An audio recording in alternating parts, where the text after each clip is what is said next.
14. La Nouvelle Héloïse. Brought up in the Genevan countryside, Rousseau escaped the influence of urban Don Juanism. But he was unable to steer clear of a literature to which his temperament responded very deeply. This literature may be called Petrarchism. Strictly speaking, Rousseau's novel is not a resuscitation of the primitive Tristan myth. It lacks the savage violence of the legend and, still more markedly, the esoteric background. What Rousseau resuscitated was the spiritual state originally brought into existence by imitators of the troubadours through their secularization of a doctrine that they were aware of only as a profane rhetoric. This spiritual state is acedia, the happy melancholy cultivated by Petrarch, the Vaucluse hermit. The analytic summaries added by a zealous editor to the third edition of the novel contain situations such as the Les de Cortesia allowed for. Rousseau puts the canzoniere into prose and makes them rather middle class in the process.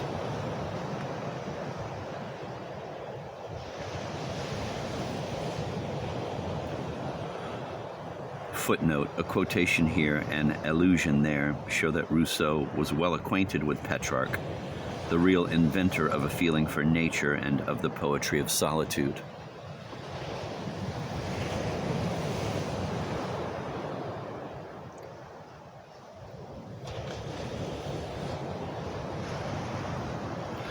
Honneur de Urfé had turned courtesy into a profane casuistry. Rousseau made of it a kind of refined pietism. Here again, the deterioration is obvious.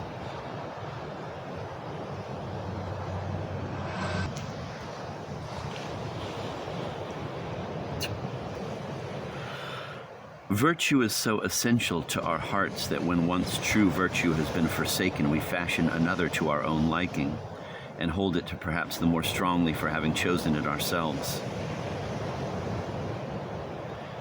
End of quote. Yet there is good reason for believing that the atmosphere of La Nouvelle Héloïse, so fresh to the 18th century, had a power of contagion which the moral of the story was quite unable to weaken.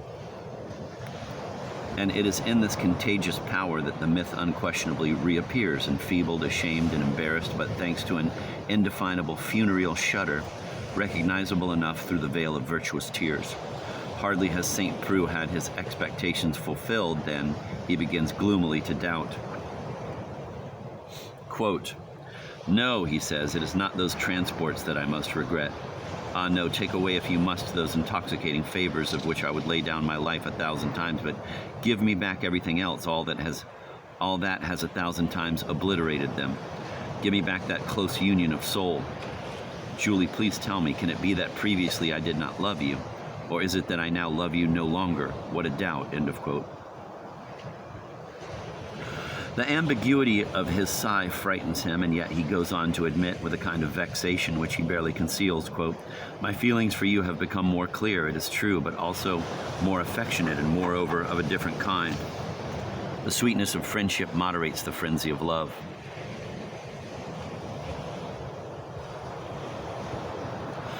The Tristan part of him comes to life once he has been guilty of the fault of possessing the beloved, and it would readily forego the calm sweetness he speaks of. He too has wanted to burn and to keep his desire unsatisfied.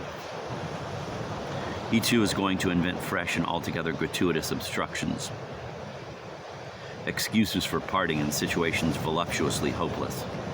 That is why there is the insistence, painful and coming at this moment somewhat overdone, I feel, on the plebeian origins of St. Preux, which are held to exclude all possibility of a legal union. That is why, too, social prejudice is assimilated to the exigencies of a virtue declared to be religious ad hoc. But the unavowable motives of the confusion are readily discernible. In the 12th century, chastity was ordained by courtly love. Now chastity has become a middle-class custom. But whether one or the other is being deferred to, what is really at work is the myth. In the letter already quoted, where Julie recalls the trials they have had together, she also describes as a holy ardor the chaste love that ravished them. Notwithstanding that, as such, it was already open to being condemned. but, quote, a crime, end of quote, quote, horrors, end of quote, quote, corruption, end of quote, are the names she gives to this same love when she considers that stage of it which began with the gift of her physical self. Clearly, the fault they care about is the infringement of cortesia, not the infringement of the middle-class virtue which they all too often invoke. I might go on, the exegesis of which they all too often invoke. I might go on, the exegesis of Tristan could easily be repeated for La Nouvelle Heloise. In both, obstruction produces the same interaction. There is, however, this decisive difference. Rousseau ends with marriage, that is to say, with the triumph of the world as sanctified by Christianity, whereas the legend glorified in death the complete dissolution of terrestrial ties.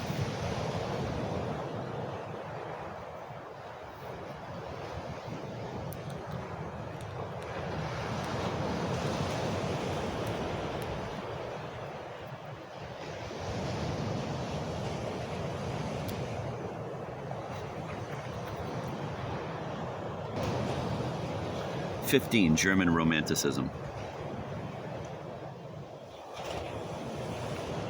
The state of mind of the lovers in La Nouvelle Heloise is sentimental, not mystical.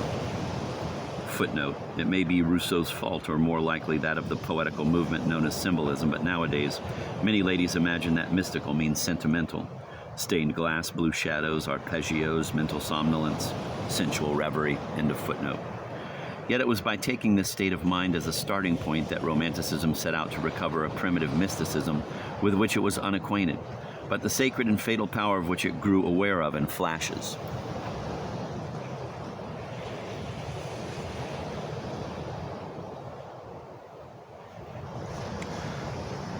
I have traced the gradual degradation of the myth as it passed from Thomas's Tristan via Petrarch and L'Astre down to French classical tragedy. Little by little, it was made humane and broken up into components less and less mysterious. Finally, Racine felled it, though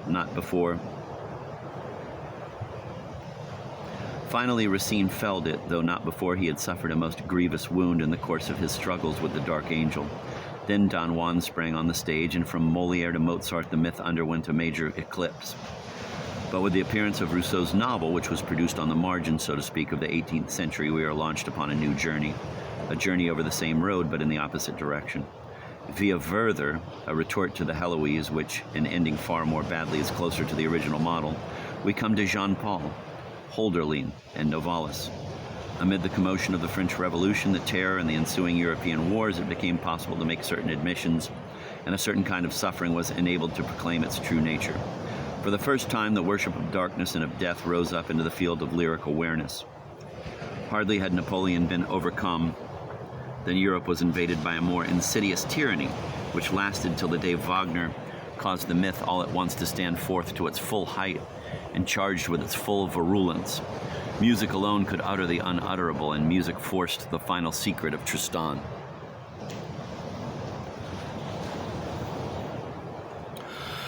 It is not my intention to enumerate the countless manifestations of the myth in European literature, chiefly in recent times. I wish only to mark the stages of its alterations and to resolve some merely apparent contradictions. There is no need to bring forward every piece of evidence for the statement that, without exception, all the German romantics revived the courtly theme, the theme of unhappy mutual love.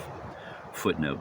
In 1808, A.W. von Schlegel began a modernized version of Tristan. Many others, among them Ruckert, 1788 to 1866, Emmermann, 1796 to 1840, Platen, 1796 to 1835, followed suit with poems or poetic dramas.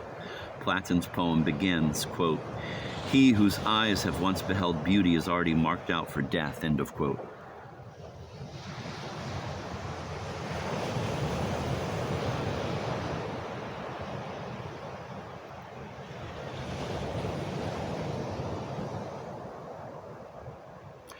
Even if the quotation of a few selected passages, which I shall leave to speak for themselves, looks like special pleading, because agreeing so perfectly with my account of the myth, these passages will prove more eloquent than any commentary.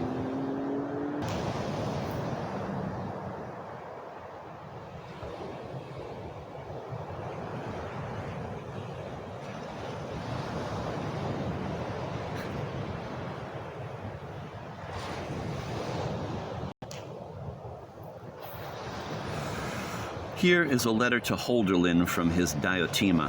Quote, "Last evening I reflected for a long time about passion. No doubt the passion of supreme love is never fulfilled here below. Be sure to understand my feeling. To seek this satisfaction would be madness, to die together. But silence, that seems like overexcitement, and yet it is so true. Such is the only fulfillment, but we have sacred duties in this lower world. We are left with nothing but the most perfect confidence in one another and faith in that all-powerful divinity of love, which, though invisible, will go on guiding us forever and will forever strengthen our union." End of quote.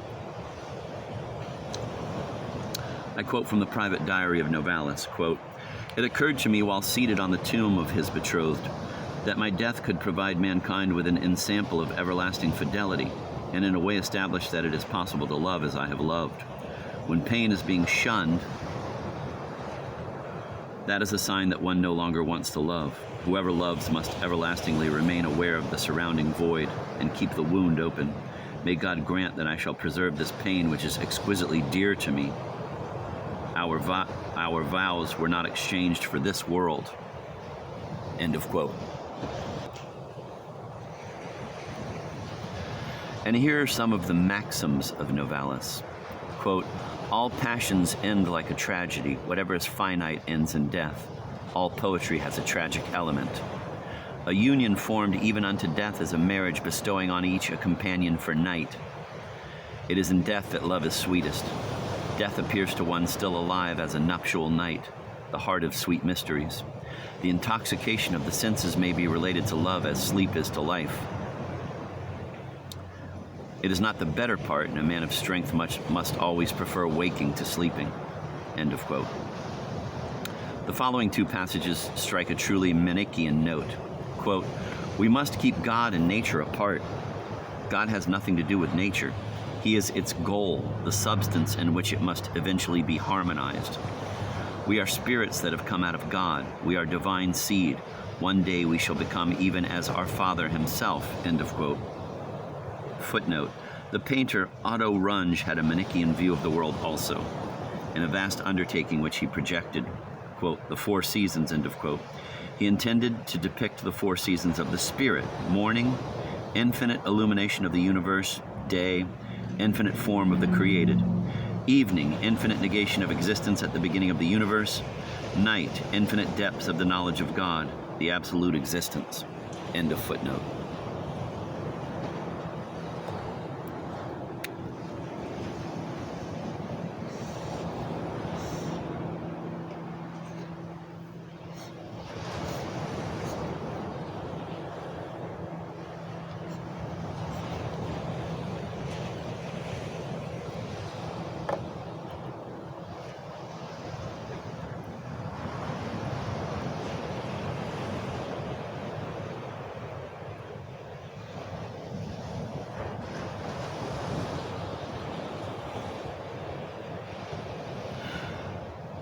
Hymnen and Die Nacht renew the theme of the dawn poems of the troubadours. Dark Eros beseeches that morning shall not be born again. Quote, "May thy spiritual fire devour my body. May I be closely united with thee in an ethereal embrace, and then may our nuptial night endure forever and ever."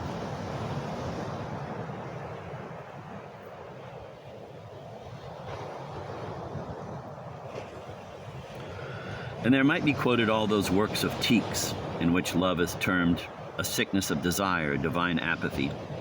Footnote, Tieck in Sternbald tells the story of the troubadour Geoffrey Rudel, and in Phantasis and elsewhere dwells at length on the characteristics of courtly love.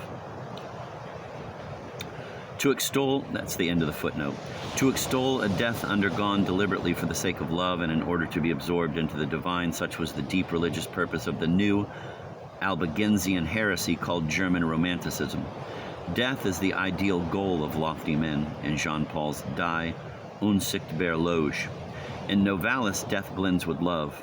Kleist made of it the one fulfillment possible for a supreme passionate love to which the body would not lend itself. But poets were not alone in succumbing to the appeal of a nocturnal other world. A philosopher such as Schubert speculated on the Nocticite of existence. Fichte himself defines a love in essence impossible, the true love that rejects any object whatever in order that it may launch into the infinite. He says it is, quote, a desire for something altogether unknown, the existence of which is disclosed solely by the need of it, by a discomfort and by a void that is in search of whatever will fill it, but that remains unaware of whence fulfillment may come, end of quote. Hoffman voices an identical view when he names this unknown something, quote, poetry, end of quote.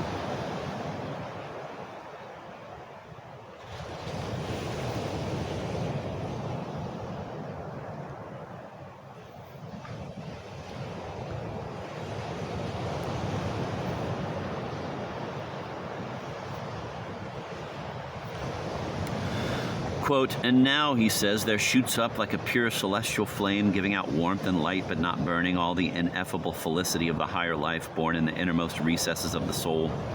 The spirit puts out 1,000 feelers, everyone vibrating with desire. It weaves its net around her who has appeared, and she is his, and she is never his, for the thirst of his aspiration is ever slakeless, end of quote.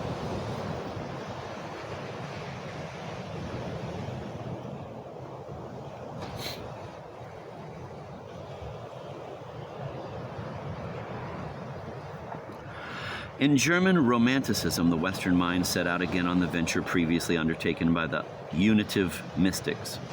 It adopted the old heresy of passion and sought to achieve the ideal transgression of all limitations and the negation of the world through extreme desire. On every side, the scattered components of the myth reappeared and came together ready for Wagner, who, in fashioning them into a final synthesis, was the one and only poet who dared exhibit the myth for what it is. We should not be surprised to find that the first poem inspired by recollections of the Cathars and Cathars mysticism is the work of a most thoroughgoing romantic, Linnau's epic Die Albigenser.